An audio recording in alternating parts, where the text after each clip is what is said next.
Star Trek Strange New World Season 1 Episode 1. Links to the remaining seasons of the Star Trek universe are in the description main. If you have not watched both seasons, you can watch them by going there also. The story of the season takes place between the year 2259 and the year 2265. This is the story of our 5-year journey on the USS Enterprise NCC 1701. During this journey, Captain Pike was the captain of the ship. Or in 5 years, Main Pike or his team together, with the help of NCC 1701, discover many new planets and meet with alien civilizations. Or even stopped many wars in the universe. In every episode of the series, we will see the story of a different mission, or together we will see how the future will change due to his painful death. Now the episode's trailer is going on. The episode begins in the year 2259, and we see Commander Una Chinriley commanding the USS Archer, a Starfleet exploration ship. Planet Kylie talks to the civilization of 279 for the first time, or tells them that they are not alone in the universe. Or the Federation wants to be friends with them. But the people of the planet Citadel are also haunted by the sight of humans, aliens, or they impersonate Archer's crew and enter a building whose walls are made of high radiation. Because of the high radiation, Archer's crew was unable to contact anyone or teleport back to their ship. He was just waiting for help from Starfleet forces. Now here I want to tell you that Kylie planet is an M-class planet, that is, humans like him also live here. This planet has 5 moons. Or this planet is the main Alpha Quadrant zone of space. Now let me also tell you that the Federation has not hesitated to contact every planet. The Federation makes first contact with any planet only when that planet develops its warp technology. Warp technology is useful in making any spaceship move at the speed of light.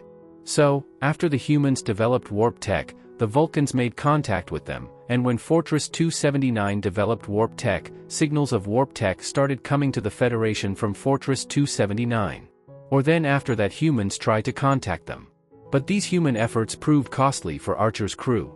Actually, the civilization of Fort 279 was still engulfed in civil wars. Or their entire social structure had changed. There are movements in different places for the sake of that old Earth. Donji. There is war going on. Or Fortress 279 is also not a warp-capable civilization. He got the details to develop warp technology. Jab 2258 Main Federation, the battle near Zahia Lad Rahada. Now that Archer's crew has got in touch with Starfleet, he goes to Admiral Robert April, Captain Pike, or tells him everything, asks him to rescue Archer's crew, or he says to them, hey, that's it. To make the first contact with Kylie 279 successful and get them included in the Federation. Now the Admiral came and gave orders to him. But Pike didn't want to go on the mission, in fact he wanted to join Starfleet. Or that's why we wanted to do that, because when we go to Boreth, a Klingon planet, in Star Trek Discovery Season 2, we also go to a Klingon monastery. Or the Klingon monks in this monastery once showed Pike his future with the help of crystals. Or that future was that, after 10 years, I will give up my life to save some Starfleet officer. Or it will be very painful. Now here I tell you that time crystals are formed naturally on Boreth. Or the Klingon monks of Boreth consider it the most sacred thing in their religion. Now to change his bad future, Pike decided to join Starfleet. Or this is what he was enjoying since the last mission.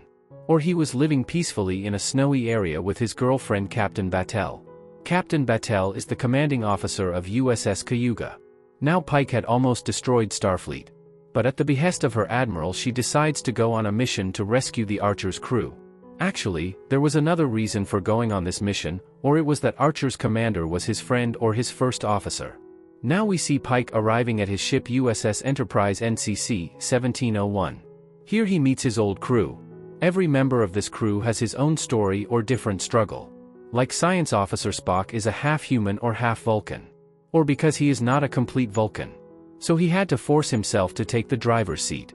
Actually the history of Vulcan was also heavy with many wars against humans. Because at one time the Vulcans had decided that they would leave aside their emotions and make decisions based on logic. Vulcan thinks so logically that he even ignores his emotions or proposes to his loved one as if a formal meeting is going on. Or because Spock was half-human, it therefore had to be proven that he did not make decisions based on the emotional nature of humans or that he was a pure Vulcan. At the same time, Spock has just got married, or he is enjoying his first night with his wife T'Pring, when he is called to this mission. But because Spock was fucking in the middle of the first night, His wife T'Pring used it to say, "This thing should not happen again, because I am just trying to save my marriage. You should not fight in the universe, Rahungi. If this is the way for you to be in Starfleet, then I too will have to give time and importance." Or Spock, he came on the mission with the threat of T'Pring. Actually, it is not that T'Pring did not work, she also used to treat Vulcan's rehabilitation colony, and Keston murderous main criminals in order to bring them back to their senses and become good human beings. Kind of criminal psychiatrist Tiwa. But T'Pring gave equal time to both his work and his path. Apart from this, crew main La'an Noonien Singh also worked as a chief of security. Or this is one of the main descendants of Khan Noonien Singh. The last thing she did was that the alien civilization named Gorn had killed her mom, dad or brother. Actually, we meet humans for food just as humans do not eat vegetables. Bad mat man a non-veg walo. It doesn't matter to me what you eat. But just think, if someday someone comes to space or cuts your hair, applies masala or eats food in front of you, who will care? You are doing here now. So don't kill any animal. Then why do you want to be a mother or a chicken? Goat. Bina. Or any sea animal or bird? Seriously guys, stop it. Because one definitely reaps the rewards of one's actions. When the hypothetical situation becomes real, nothing can be said. Back to story. La'an went away from Gorn because her brother saved her life.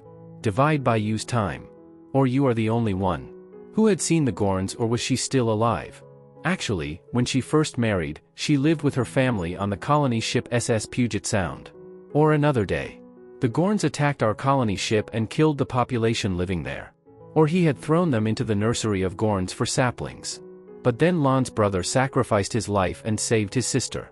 Or when, on behalf of Starfleet, the USS Martin Luther King Jr. was sent to rescue the population of SS Puget.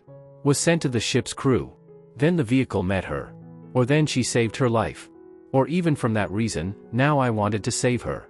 Apart from this, crew main Lieutenant Erica Ortegas, Cadet Nyota Uhura, Nurse Christine Chappell or Dr. Mbenga also joined.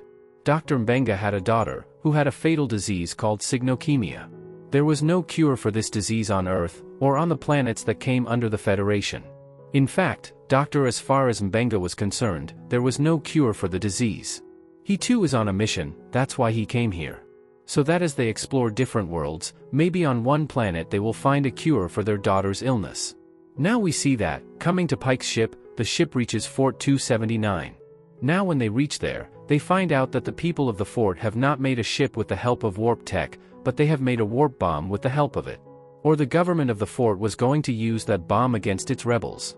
So that the civil war that has been going on for centuries ends.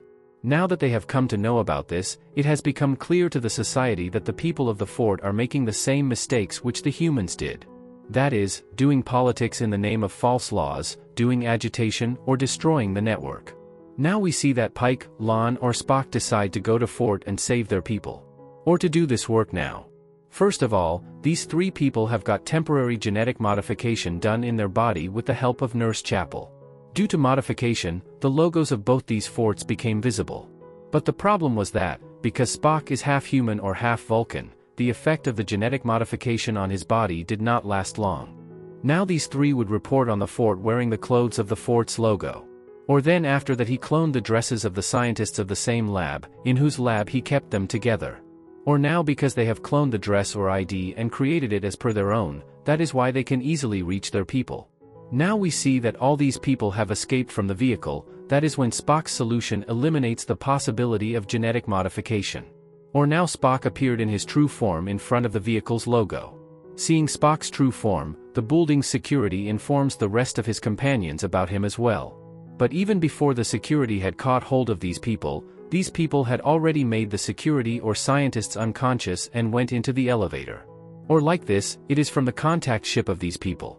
So we stay where Spock or Pike are at Pike's mouth. Or the rest of the people teleport to the ship. Actually, Pike wanted to make peace between the fort's government and the rebels. So that this planet also becomes a part of the Federation. Or now we see that Pike or Spock Kelly has asked the head of the government to seek understanding with the rebels. But the government does not agree or says that, we have the power to decide how this planet will live. Or now this Sunker Pike gives orders to his crew or says, come to the ship's niche. Or attack my orders. Or now after saying this he tells the government that, now I have the power. I will also make these rules. Or here is my rule. Government or rebel should talk to you. Now because there was no other way except to listen to the government. So finally, after so many centuries of war, peace was established on the planet Citadel with the help of some external civilization. Or now we see that the Kylie planet had also become a part of the Federation. Or now after completing their mission, finally the crew of USS Enterprise NCC 1701 returns or gives the full report of the mission to Admiral Robert April. Now after this we see that Pike was ready to face his future, or now he was also ready to go on a 5-year exploration mission. Or now for this journey, he expanded his team, including a biologist George Samuel Kirk and a chief engineer Hemmer. Hemmer was from the Enar civilization. Most of the people of the civilization were blind, but they had the power of telepathy. Or this power was so great that they did not need eyes. Or now we see that Pike or his crew set out on their journey. Or this is where this episode ends.